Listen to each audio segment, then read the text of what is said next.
बिस्मिल्लाहिर्रहमानिर्रहीम। सूरह बकरा की आयत नंबर 215 से आज हमने आगाज़ करना है इंशाअल्लाह। अल्लाह सुब्हानहु व तआला ने फरमाया, यसअलूनका माज़ा युनफ़िक़ून क़ुल मा अनफ़क़्तुम मिन खैरिन फ़लिलवालिदैनि वल अक़रबीन वल यतामा वल मसाकीन वब्निस सबील वमा तफ़अलू मिन खैरिन फ़इन्नल्लाह बिही अलीम।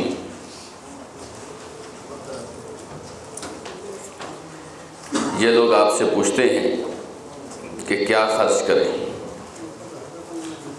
आप कह दीजिए कि तुम जो कुछ भी खर्च करते हो अपने माल में से, तो वो वालिदैन के लिए होता है, रिश्तेदारों के लिए होता है, यतीमों के लिए है, मिस्कीनों के लिए है, मुसाफिरों के लिए है।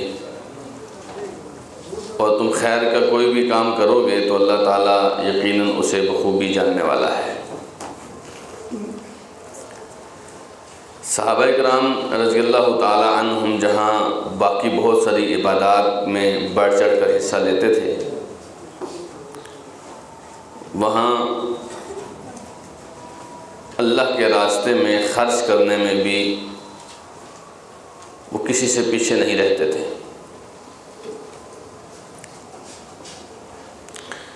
अच्छा, ख़र्च करने के लिए अल्लाह ताला ने जो लफ्ज़ इस्तेमाल किया है वो है युनफ़िक़ून।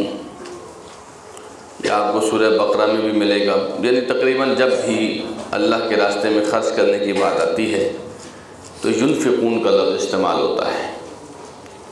अनफ़क़ा, अनफ़िक़ू, युनफ़िक़ून। इसके जो असल हरूफ हैं वो हैं नून, फ़ा और क़ाफ़। अरबी में इसको हुरूफ़ असलिया कहते हैं। यानी ये तीन हरूफ ऐसे हैं जिससे ये वाला पूरा लफ्ज़ बनता है। इस लफ्ज़ का असल मतलब होता है नफ़क़। नफ़क़ का मतलब होता है सुरंग। सुरंग देखिए आपने, सुरंग में एक जगह से आप दाखिल होते हैं और दूसरी जगह से आप क्या करते हैं, निकल जाते हैं ना, इसको कहते हैं सुरंग। मुनाफिक भी इसी से है। मुनाफिक, उसमें भी नून, फ़ा और क़ाफ़ है। उसको भी मुनाफिक इसलिए कहते हैं, इधर से इस्लाम में दाखिल होता है, इधर से निकल जाता है। ये जो आपके इज़ारबंद डालने वाला, नाड़ा डालने वाली जो जगह होती है, इसको क्या बोलते हैं? ये अरबी का लफ्ज़ है नेफ़क़। क्या लफ्ज़ है?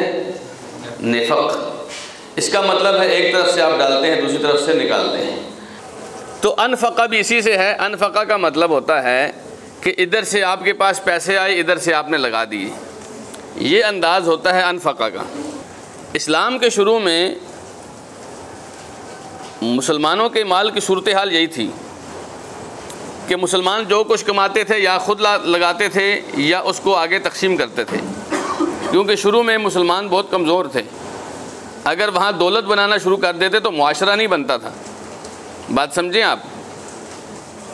इस्लाम ने आपको, जैसे हमारे यहाँ नेशनलिज़म होता है या नेशनलाइज़ करते हैं चीज़ों को, मैंने सुना है कि भुट्टो के दौर में ऐसे हुआ था कि जितनी बड़ी बड़ी इंडस्ट्रियाँ थी सारी भुट्टो ने कह दिया कि ये मुल्क पाकिस्तान की मिल्कियत है, तो जितने इंडस्ट्रियल थे सारे वो छोड़ के चले गए। इस्लाम इस बात का आपको इजाज़त नहीं देता कि आप लोगों के माल को हुकूमत का माल बनाएं, ये बात नहीं है। लेकिन शुरू में ऐसा भी नहीं था कि आप कैपिटलिज़म के ऊपर चलें कि आप सिर्फ असहाबे सरबत को ही नवाजते चले जाएं और गरीब पिसता ही चला जाए, जैसे आजकल होता है। आजकल हमारे यहाँ गरीब गरीब तरीन होता जा रहा है और अमीर अमीर तरीन होता जा रहा है। दौलत की मुतवाज़न तकसीम नहीं है। तो शुरू इस्लाम में जब लोगों को माल की ज़रूरत थी और लोगों के पास ज़राए आमदन नहीं थे, क्योंकि देखिए एक मदीना था, मदीने शहर के जो बासी थे उनके पास अपने ज़राए आमदन थे और अपने अखराजात थे। अब अचानक मक्के के तमाम तर मुसलमान मदीना में आ गए तो मदीना के मुसलमानों के पास ज़राए आमदन वही थे, लेकिन अखराजात डबल हो गए। बात समझिए आप। अब ऐसी सूरत में अगर माल को तकसीम करके ना खाया जाता तो फिर मुआशरा मुतवाज़न नहीं रह सकता था, मुआशरा कुछ देर के बाद थक जाता। इसलिए शुरू में अल्लाह सुब्हानहू व तआला ने फरमाया कि ये आपसे पूछते हैं कि अगर हम माल लगाना चाहें तो क्या माल लगाएं, कितना माल लगाएं, कैसे लगाएं। फरमाया कि इनसे कहो कि तुम खैर में से कुछ भी लगाओ, खैर में से तुम कुछ भी लगाओ। तुम वालिदैन पर लगाओ, सबसे पहला हक़ वालिदैन का है। इसी तरह तुम अपने रिश्तेदारों पर लगाओ, इसी तरह तुम मिस्कीनों पर लगाओ, यतीमों पर लगाओ, कोई मुसाफिर है, क्योंकि रसूलुल्लाह सल्लल्लाहु अलैहि वसल्लम के पास बहुत सारे लोग ऐसे आते थे जो दूर दराज इलाकों से सिर्फ इस्लाम देखने के लिए और मुसलमान होने के लिए आते थे। अब ऐसा भी नहीं था कि हर दफ़ा कोई शहज़ादा या कोई बादशाह ही आता था, कोई गरीब आदमी भी किसी तरीके से पहुंच जाता था। अब उन मुसाफिरों के लिए भी कोई बंदोबस्त करना था, तो ये जितना कुछ था ये मालदार लोगों के पैसे को तकसीम किया गया था। यह शुरू इस्लाम की बात है, जब इस्लाम में अभी ज़राए आमदन ज़्यादा नहीं थे। तो तब अल्लाह सुब्हानहू व तआला ने फरमाया वमा तफ़अलू मिन खैरिन, तुम खैर का कोई भी काम करोगे, किसी को भी कुछ माल दोगे, किसी पर भी खर्च करोगे, फ़इन्नल्लाह बिही अलीम, तो अल्लाह सुब्हानहू व तआला को बहुत इल्म है। हमारे यहाँ ना एक राशन का पैकेट भी दिया जाता है और बहुत सताया जाता है, तस्वीर कशी की जाती है, बहुत रुलाया जाता है। ये कोई मुनासिब अंदाज़ नहीं है, चूँकि हम अल्लाह के लिए करते हैं। तो जिस अल्लाह के लिए हम कर रहे हैं वो अल्लाह जानता है, वो अल्लाह जानता। आप अंदाज़ा कीजिए, एक मरतबा एक आदमी ने तहैया किया कि मैं आज रात को सदका करूँगा, और वो अपना माल लेकर निकला, लेकिन रात की तारीकी में वो चाहता था कि मैं सबसे छुप कर सदका करूँ। तो उसने एक आदमी ढूंढा जिसको सदका दिया, लेकिन वो आदमी सुबह पता चला कि वो तो कोई अमीर आदमी था जिसको उसने सदका दे दिया। ये बड़ा परेशान, लोगों ने आप बातें कीजिए, रात को एक अमीर आदमी, दौलतमंद आदमी को कुछ सदका दे के चला गया है। ये बड़ा परेशान। इसने कहा नहीं, आज मैं फिर सदका करूँगा। अगले दिन उसने फिर सदका किया, और अब की बार रात को उसको एक चोर मिल गया। उसको नहीं पता चला रात के अंधेरे में कौन आदमी है, कैसा आदमी है, उसने चोर को दे दिया। अब वो चोर ने जाके घर में बात की और वो बात फैली कि रात को किसी ने चोर के ऊपर सदका किया है। उसने सोचा कि ये तो बड़ी अजीब बात है। अब लोगों को बता भी नहीं रहा था कि मैंने किया है, जाके चोर से वापस ले आए, क्योंकि उसने तो खालिसतन अंधेरे में किया था अल्लाह की रज़ा के लिए। अब तीसरे दिन उसने सदका किया, और इस दफ़ा इसने किसी औरत पे किया। अगले दिन पता चला ये औरत तो बदकार औरत थी, इसका तो रात का काम था, ये तो अपने काम का हज के लिए निकली हुई थी। तो ये बड़ा परेशान हुआ। फिर इसको एक आवाज़ आई रात की तारीकी में कि तेरे तीनों दिनों का सदका अल्लाह ताला ने कबूल कर लिया है। इसने अंधेरे में किया, लोगों को पता नहीं था किसने किया, लेकिन अल्लाह ने तीनों दिनों का कबूल कर लिया है। और फिर इसको बताया गया जिस अमीर को तुमने दिया है, तुमने अपनी तरफ से अमीर को नहीं दिया, तुम कोई मुस्तहक चाहते थे, लेकिन वो अमीर को चला गया। फरमाया कि तुमने जिस अमीर को दिया है, ऐन मुमकिन है वो अमीर तुम्हारे सदक़े की वजह से खुद शर्मा जाए और वो भी सदका देने के ऊपर आ जाए। और जिस चोर को तुमने दिया, मुमकिन है वो किसी हाजत के लिए, किसी ज़रूरत के लिए चोरी कर रहा था, तुम्हारे सदक़े से उसकी ज़रूरत पूरी हो गई और वो चोरी से बाज आ जाए। और तुमने जिस बदकार औरत को दिया, मुमकिन है उस बदकार औरत का और कोई कमाई का ज़रिया नहीं है, तो तुम्हारे सदक़े से उसका रोज़ी रोटी, उसका राशन पूरा हो जाए और वो बदकारी के काम से पीछे हट जाए। तो तीनों दिनों का सदका रात की तारीकी में, जो किसी को भी पता नहीं चला कि देने वाला कौन था, अल्लाह ने कबूल कर लिया। तो फरमाया वमा तफ़अलू मिन खैरिन, तुम खैर का कोई भी काम करोगे फ़इन्नल्लाह बिही अलीम, तो अल्लाह ताला को पता है। अच्छा, इस मामले में याद रखिए, एक तो अल्लाह को पता है, ठीक है। दूसरा, अगर खालिस अल्लाह के लिए किया है तो अल्लाह कबूल भी करता है। तीसरी बात, अल्लाह सिर्फ कबूल नहीं करता बल्कि अल्लाह आपसे लेकर उसकी परवरिश करता है। अल्लाह सुब्हानहू व तआला उस माल को जो आप अल्लाह के रास्ते में लगाते हैं, चाहे वो वालिदैन पर लगाएं, चाहे यतीमों पर लगाएं, चाहे मिस्कीनों पर लगाएं, किसी मुसाफिर को दें, किसी रिश्तेदार को दें, अल्लाह सुब्हानहू व तआला उसकी परवरिश करता है। और फिर परवरिश करने के बाद अल्लाह सुब्हानहू व तआला उसको बढ़ा चढ़ा कर 700 तक, बल्कि फरमाया युदाइफु, अल्लाह सुब्हानहू व तआला जिसके लिए चाहता है उसको इससे भी ज़्यादा बढ़ा देता है। इसमें आपका इखलास, आपकी मेहनत, आपकी कमाई, आपकी दौड़ धूप, आपने कमाया कैसे है, ये सब चीज़ें इस बात में वज़न रखती हैं और अल्लाह सुब्हानहू व तआला इसके मुताबिक फिर अजर देता है। तो ये तो हो गया खर्च करने का। देखिए, अब सारी जो बातें हैं ना, ये एक मुआशरा बनाने के लिए बात की गई है। अब आगे फरमाया कि कुतिबा अलैकुमुल क़ितालु व हुवा कुरहुल लकुम, तुम्हारे लिए क़िताल, तुम्हारे ऊपर क़िताल को फ़र्ज़ किया गया है, हालांकि ये तुम्हारे लिए नापसंदीदा है। जिहाद नहीं कहा, क्योंकि जिहाद की कई और सूरतें हो सकती हैं। जिहाद बिल कलम होता है, जिहाद बिल इल्म होता है, ठीक है, जिहाद की कई सूरतें हो सकती हैं। उस दिन एक भाई बात कर रहे थे ना कि आप लोगों ने अपने अपने जिहाद बनाए हुए हैं, बाकी जिहाद की सूरतें भी अल्लाह उसके रसूल सल्लल्लाहु अलैहि वसल्लम ने बताई हैं, लेकिन क़िताल फरमाया यहाँ पर, क़िताल तुम्हारे ऊपर क़िताल फ़र्ज़ है। क़िताल कैसे? क़िताल सिर्फ तलवार की लड़ाई को कहते हैं। जब आप दू बदू जान हथेली पर रख कर दुश्मन के साथ लड़के हैं, उसको कहते हैं क़िताल। तो फरमाया तुम्हारे ऊपर क़िताल फ़र्ज़ है। और अगर आप नोट करें तो ये बिल्कुल वही अंदाज़ है जैसे रोज़ों के बारे में फ़रमाया कि कुतिबा अलैकुमुस्सियाम, तुम्हारे ऊपर रोज़े फ़र्ज़ हैं। इसी तरह फरमाया तुम्हारे ऊपर क़िताल फ़र्ज़ है। अब अजीब बात है ना, हमारे लोग रोज़ों की फ़र्जियत को तो मान रहे हैं लेकिन क़िताल की फ़र्जियत के ऊपर ईमान नहीं रखते। तो ये कमज़ोरी है, ये ईमान की कमज़ोरी है। अगर रोज़े इस्लाम का रुकन और क़िताल इस्लाम के 5 अरकान में से जो 5 अरकान रसूलुल्लाह ने बताए हैं उसमें इसका शुमार नहीं होता, अगर क़िताल की हैसियत ना होती तो जिस तरह रोज़ों का इनकार करने वाला आदमी काफिर था, क़िताल का इनकार करने वाला आदमी भी काफिर, और क़िताल का इनकार करने वाला आज भी काफिर है।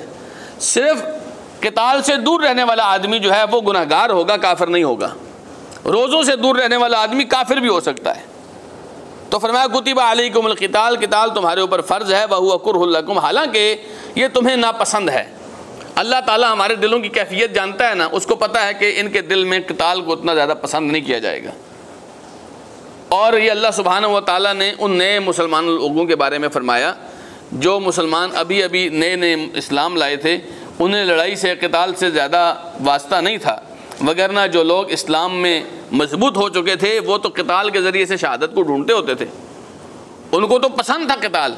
हज़रत खालिद इब्न वलीद रज़ी अल्लाहु अन्हु को देखिए ना, सारी ज़िंदगी जो है वो अल्लाह के दीन की खातिर लड़ते ही रहे, तो उनको तो पसंद था। हज़रत खालिद इब्न वलीद कहते थे रज़ी अल्लाहु अन्हु कि अगर किसी दिन मुझे कोई ऐसी रात मुयस्सर आ जाए जिस रात में मैं अपनी किसी महबूब तरीन बीवी के साथ रात गुजारूं, या रात में मेरे घर में कोई बहुत खूबसूरत मेरा बेटा पैदा हुआ है, तो कहते हैं वो मुझे रात इतनी ज़्यादा पसंद नहीं है जितनी मुझे वो रात पसंद है जब मैं रसूलुल्लाह के सहाबा के साथ अगले दिन दुश्मन के साथ टकराने के लिए मनसूबाबंदी करता हूँ।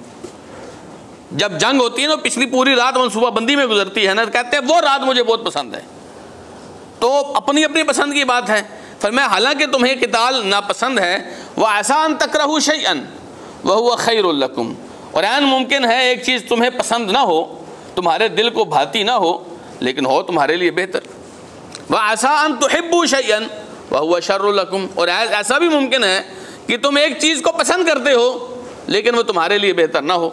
वल्लाहु यअलमु व अंतुम ला तअलमून, अल्लाह को असल बात पता है, तुम्हें तो नहीं पता। देखिए एक बच्चा है जो बीमार है, आप उसको दवाई पिलाते हैं, वो तो दवाई पीता ही नहीं है। आप ज़बरदस्ती पिलाते हैं, वो ज़बरदस्ती भी नहीं पीता। फिर माएँ उसके मुंह को खोल के उसके अंदर दवाई डालती हैं। अब बच्चे को लग रहा है कि मेरे साथ दुश्मनी हो रही है, हालांकि माँ बाप को पता है कि ये दवाई इसके लिए मुफीद है। ऐसे है कि नहीं है? तो बच्चे के इल्म के ऊपर एतबार नहीं है क्योंकि वालिदैन के पास ज़्यादा इल्म है। इसी तरीके से इन मामलात में हमारी पसंद और नापसंद का एतबार नहीं है, हमारे रब ने हमारे लिए जो चीज़ मुंतखब की है वो हमारे लिए ज़्यादा बेहतर है। फरमाया कि वल्लाहु यअलमु व अंतुम ला तअलमून, अल्लाह को ज़्यादा पता है, तुम्हें नहीं पता। तुम्हें क्या पता? नबी अलैहिस्सलाम ने फरमाया कि रिबातु यौमिन फ़ी सबीलिल्लाह, अल्लाह के रास्ते में एक दिन का पहरा, इस दुनिया और दुनिया में जितने ख़जाने मौजूद हैं उन सबसे ज़्यादा बेहतर है एक दिन का पहरा। बल्कि आपने फरमाया लगदवतुन और रौहतुन फ़ी सबीलिल्लाह, अगर एक सुबह आपने अल्लाह के रास्ते में गुजारी है या एक शाम आपने अल्लाह के रास्ते में गुजारी है, फरमाया ये पूरी दुनिया भी अगर आपको मिल जाए ना और दुनिया के तमाम तर ख़जाने मिल जाएं तो उससे ज़्यादा बेहतर ये एक सुबह या एक शाम है। आप अंदाज़ा कीजिए, जिहाद और क़िताल अल्लाह सुब्हानहू व तआला को इतना पसंद है और अल्लाह सुब्हानहू व तआला के यहाँ मुजाहिदीन की इतनी हैसियत है, लेकिन आम तौर पर दिल ना उसके साथ ज़्यादा नहीं लगता। दिल थोड़ा घबराता है, दिल थोड़ा डरता है, दिल जरा कोशिश होती है मुझे रह नहीं दो, लेकिन अल्लाह सुब्हानहू व तआला ने फरमाया ये तुम्हारे लिए क्या है, बेहतर है। और सहाबा किराम इसको बेहतर समझते थे। अल्लाह ताला ने जब फरमा दिया ना कि तुम्हारे लिए बेहतर है, तो बस उसके बाद सहाबा किराम उसके लिए जान भी देते थे। फिर फरमाया अल्लाह सुब्हानहू व तआला ने यसअलूनका अनिश शहरिल हरामी क़ितालिन फ़ीही, ये आपसे हुर्मत वाले महीने के बारे में पूछते हैं कि उसमें क़िताल करना कैसा है। हुर्मत वाले महीने मैंने बताए थे 4 हैं, कौन कौन से हैं? शव्वाल, ज़िलक़ादा और चौथा है जी नहीं, एक ज़िलक़ादा, ज़िलहिज्जा और मुहर्रम, ये 3 हैं। ज़िलक़ादा, ज़िलहिज्जा और मुहर्रम, और चौथा जो है वो रजब है। ये जो शव्वाल, ज़िलक़ादा और ज़िलहिज्जा आपने बताया, ये हमने कहा था ये अशहुरुल हज हैं, ये हज के महीने जब आप एहराम बांध सकते हैं। बात समझ आई है? तो जो हुर्मत वाले महीने हैं नबी अलैहिस्सलाम ने फरमाया 3 इकट्ठे हैं, ज़िलक़ादा, ज़िलहिज्जा और मुहर्रम। असल में ये हुर्मत वाले महीने इसलिए बनाए हुए थे उन्होंने कि इस दौरान वो करते थे हज, और इस रजब में ज़्यादातर करते थे उम्रा। तो रजब में उन्होंने रजब का महीना हुर्मत वाला करार दिया हुआ था ताकि अरब के इर्द गिर्द से कोई आदमी उम्रा करने के लिए आए, या कोई आदमी अगर हज करने के लिए आता है तो वो अमन के साथ आए और अमन के साथ जाए। इन महीनों में उसके साथ कोई लड़ाई ना करे। बात समझें आप? तो ये हुर्मत वाले महीने थे, लेकिन इन्होंने नहीं बनाए। फरमाया यौम खलक़स समावाति वल अर्द, जिस दिन से अल्लाह ने आसमान और ज़मीन बनाए हैं अल्लाह ने तय किया था कि ये 4 महीने हुर्मत वाले हैं। तो इन हुर्मत वाले महीनों में लड़ाई मना थी, जहलियत में भी मना थी और इस्लाम में भी मना है। इसलिए फरमाया कि ये आपसे पूछते हैं कि आप बताओ आपका जो दीन है इसमें हुर्मत वाले महीने में क़िताल करना कैसा है। फरमाया कुल क़ितालुन फ़ीही कबीर, इन्हें बताओ कि इन महीनों में क़िताल करना बहुत बड़ा गुनाह है।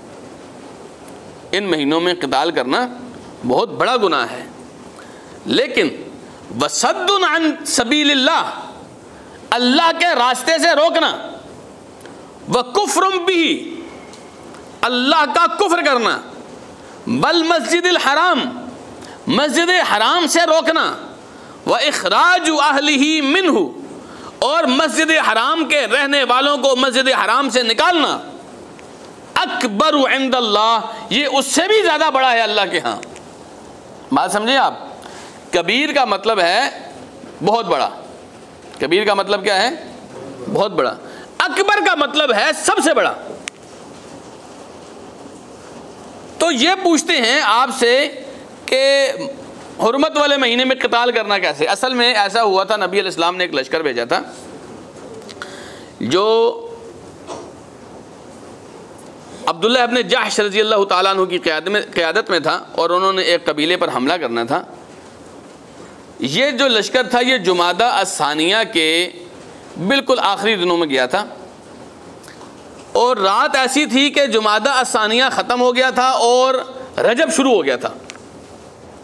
अब इन लोगों को पता नहीं चला कि रजब की तारीख शुरू हो गई या कि नहीं शुरू हो गई। इन्होंने हमला किया और 2 कैदी पकड़ के लाए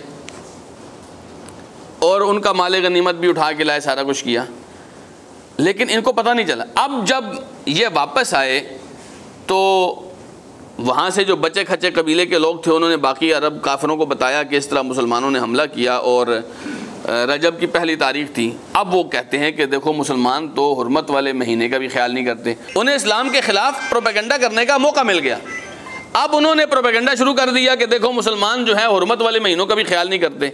फरमाया इनसे कहो हुर्मत वाले महीनों में क़िताल करना बड़ा गुनाह है, लेकिन इससे बड़े गुनाह हम तुम्हें बताते हैं जो तुम कर रहे हो। वो क्या है कि एक तो तुम अल्लाह के रास्ते से रोकते हो, कोई आदमी मुसलमान होना चाहता है तुम उसे अजियतें देते हो, तकलीफ़ें देते हो, आजमाइश में डालते हो, उसको सजाएं देते हो ताकि कोई आदमी अल्लाह का दीन कबूल ना करे। यह क्या है?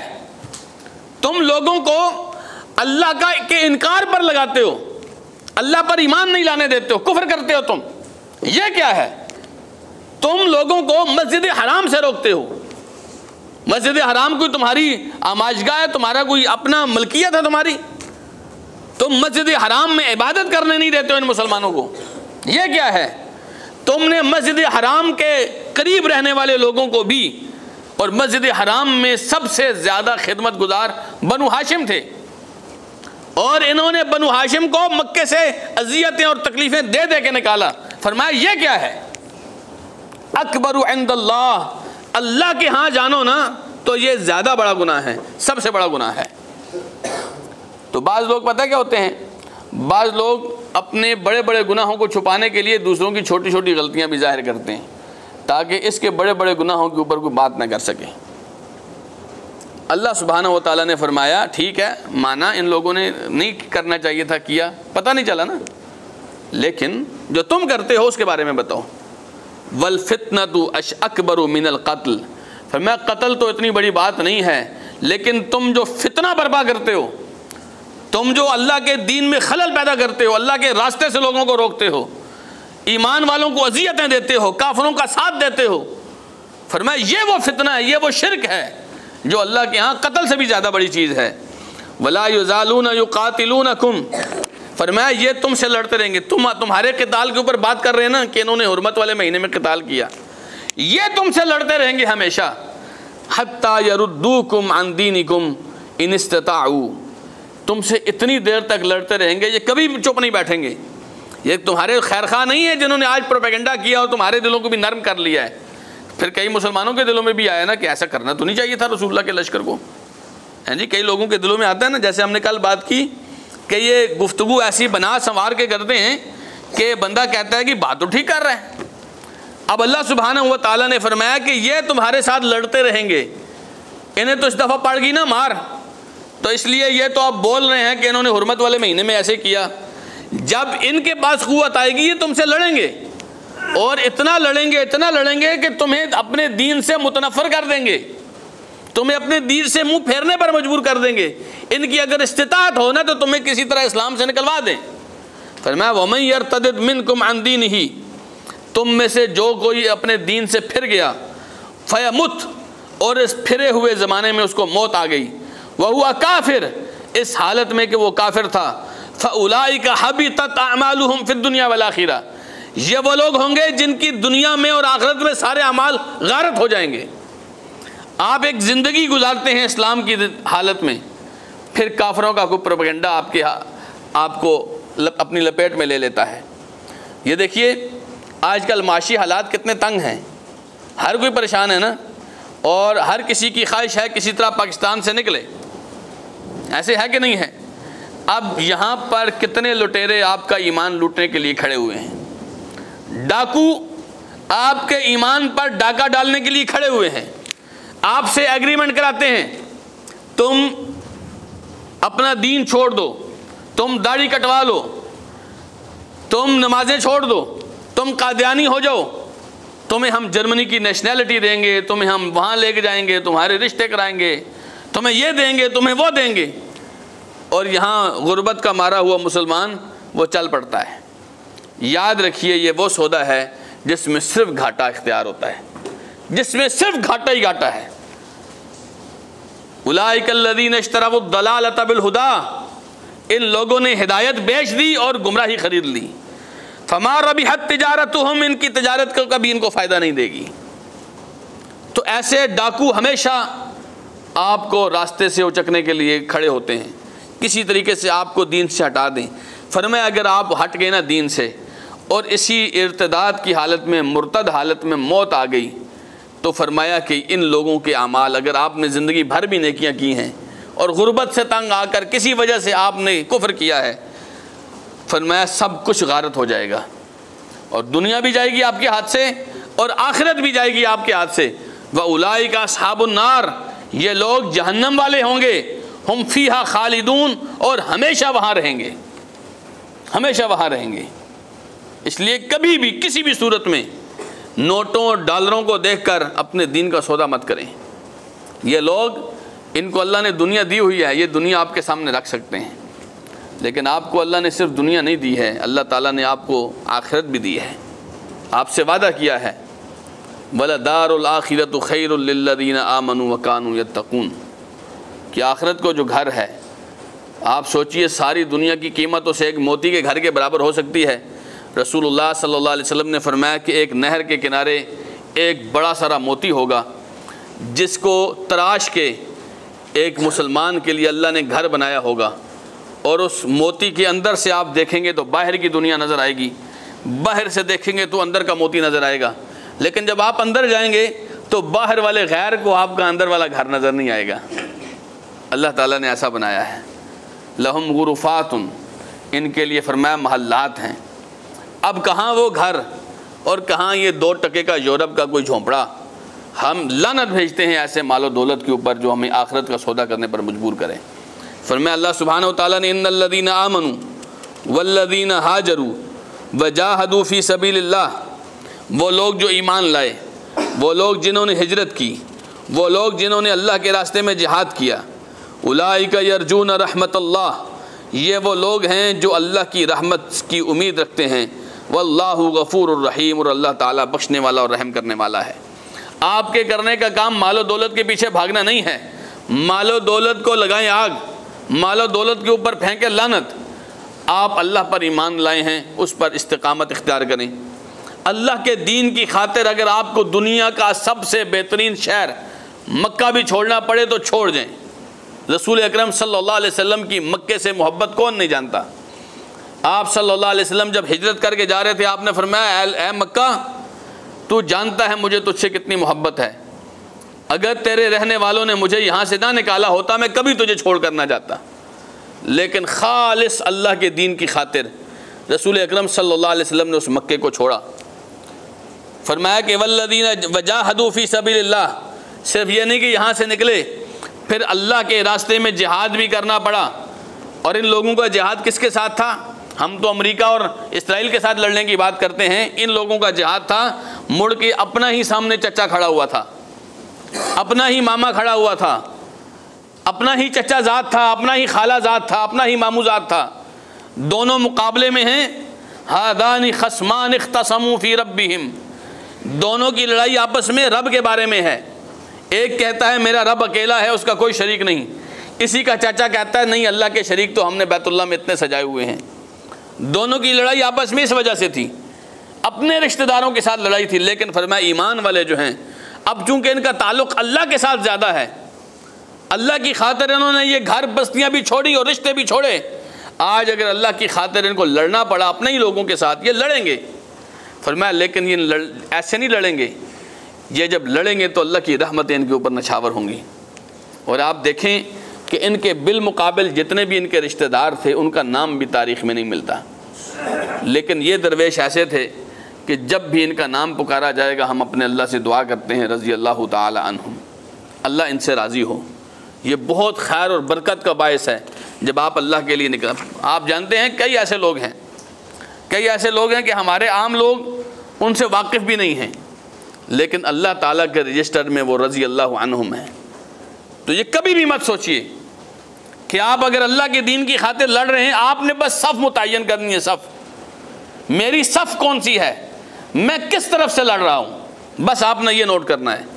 उसके बाद अगर आपको यकीन हो जाए कि आप अल्लाह की तरफ से लड़ रहे हैं, तो इस बात के लिए खुश हो जाइए कि अल्लाह के सिपाही कभी भी शिकस्त नहीं खाते, न दुनिया में न आखिरत में।